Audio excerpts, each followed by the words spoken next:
Good morning, everyone, and welcome to Richmond International Raceway. We've now been joined by Ryan Newman, driver of the number 31 Caterpillar Chevrolet, to kick off our media availabilities today as we enter the final race of the regular season. And Ryan, talk a little bit about the strategy this weekend. Going into, you were able last year to not only make the chase, but make the final four going into Homestead. Talk a little bit about your approach this weekend and really where your team's mindset is heading into tomorrow night's race.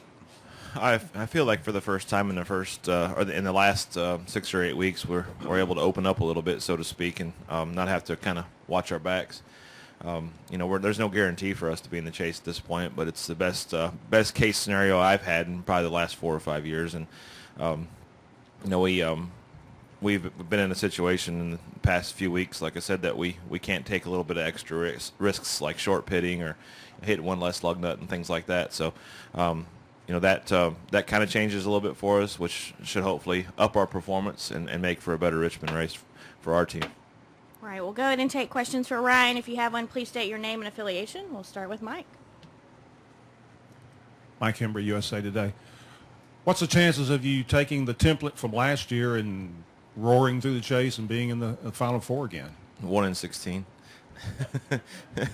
Expand, please. No, I said last year, and I think everybody kind of so much focused on the wins that the math was still there and was, percentage-wise, you could, make the first. You were going to make it. You were going to be in the top 12 in the first bracket because there was only a chance for 3 winners, and there was no guarantee that the one guy didn't win all 3 races. So there's still always a level of consistency up until the last race. All right. Additional questions for Ryan? Okay. Let's go to Paul, and then we'll go over to Dustin. Yeah. Paul Woody, Richmond Times-Dispatch. Last year, the whole format and the chase was new to everybody. They were sort of feeling it out. Do you think that there'll be any changes in strategy this year?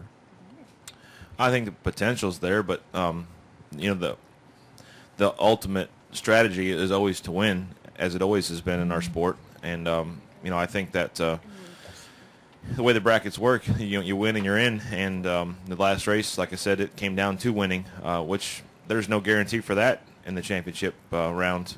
This year, you might be able to finish 5th and still win the championship. So who knows when it comes to that? But strategy-wise, you do what you have to do to try to win the race because that's your guaranteed lock. But the fallback plan B is keep yourself in a consistent mode because that might help you. All right, we're going to go to Dustin and then Tom. Go ahead, Dustin. Dustin Long, NBC Sports. Ryan, this season hasn't maybe been the most explosive in the sense of driver conflict, or at least publicly. Not yet. I was going to say maybe there's been that in the motorhome. Why is that as much, and how will that? Do you feel like that will build? I mean, is it going to be a similar template to potentially last year? Or do you just look at each year as being different? Why has it been calmer in one sense? Yeah, I think 2 things. I think after last year's chase, everybody had to calm down a little bit in the off season, and there's it's probably been a little tamer this first 25 races. Just kind of watching, people giving and taking and not being quite as aggressive.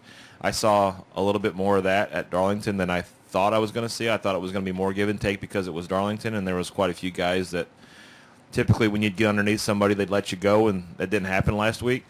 So I think it's building, especially going into the chase. But I think the chase itself is what really lit that fire. There was a lot of fuel. There was a lot of fuel in the air last year, and that chase lit that fire. And I think that there's potential for that to happen again.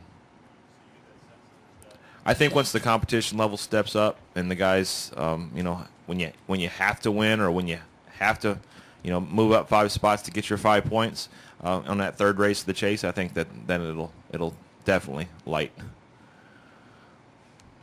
All right. Tom, go ahead. Hi, Ryan. Tom Jensen, FoxSports.com.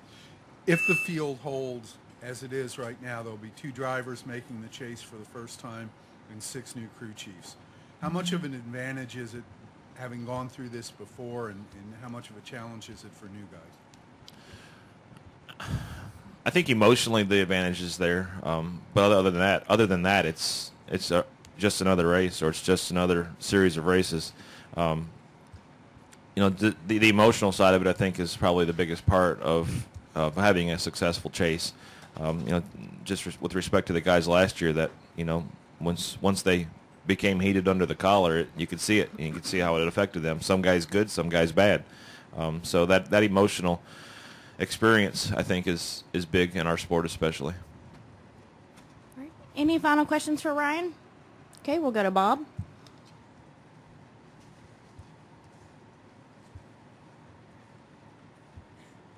Bob Hawker, CSPN. Everybody will look to last year's chase and try to learn from it, but how many years do you think you would need to go through this format before you really maybe understand trends and maybe how to work the whole thing?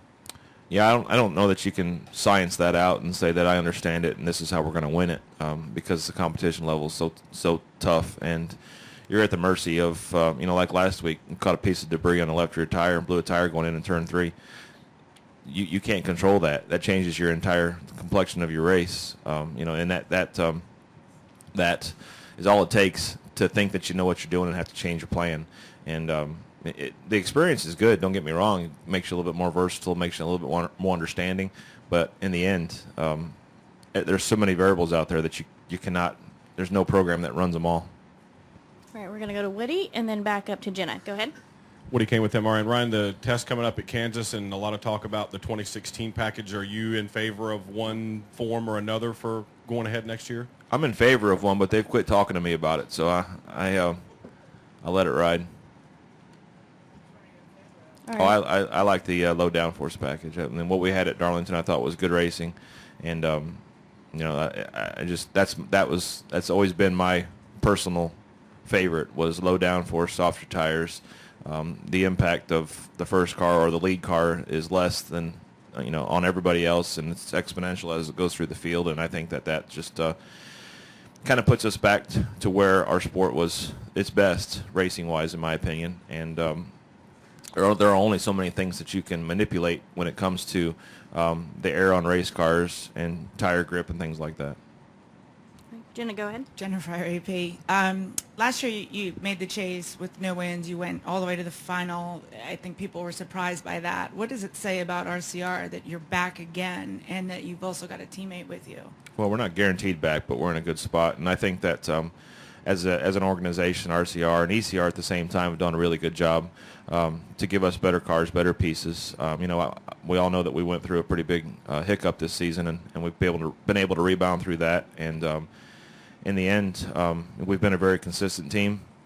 We haven't led a lot of laps, which is something we have to work on for the chase. Have to put ourselves in a better position to be able to capitalize and turn a top 5 effort into a win. And we've been in the top 5 more so this season, but just need to be a little bit more on top of things when it comes to leading laps and poles and track position and things like that. All right, we're going to come to Al and then take our final question from Kenny. Go ahead, Al. Yeah, Ron, Al Pierce from Auto Week. It doesn't do you any good to either know or not know where other people are who are on the bubble. I mean, tomorrow night, you won't worry about where anybody else is. You just can do your thing and figure that's the best you can do. Yeah, I mean, it's good to know what's going on. It's good to know, if Kyle Larson and Casey Kane and Eric Almirola are running 1, 2, 3 with 5 to go, then I kind of got a good idea. But at the same time, you can't. You're only in control of what you're in control of, and that sounds so cliche. But at the same time, you like to know what's going on around you. It might calm your nerves, but it doesn't change anything. And in the end, you still have to do your job. And we've been pretty good at doing that here the last few weeks in order to capitalize on other people's failures by maintaining our position, if nothing else, and gaining some points on them. All right, final question from Kenny. Kenny Bruce, NASCAR.com. Ryan, you mentioned a few minutes ago that NASCAR had quit talking to you about the 2016 package. I wondered if you were joking, if they literally have quit talking to you about it, if they quit talking to other people about it, and why have they quit talking to you? That's a good question. I think the major reason behind it is the way the group was set up and the way that they define their group of people that they talk to. I was not in it. And that was based off points and manufacturers and whatever else, and that's something I guess I just either luckily missed or unluckily missed. I'm not sure of which side I want to be on. All right, Ryan, we appreciate your time this morning, Thank and we you. wish you the best of luck this weekend.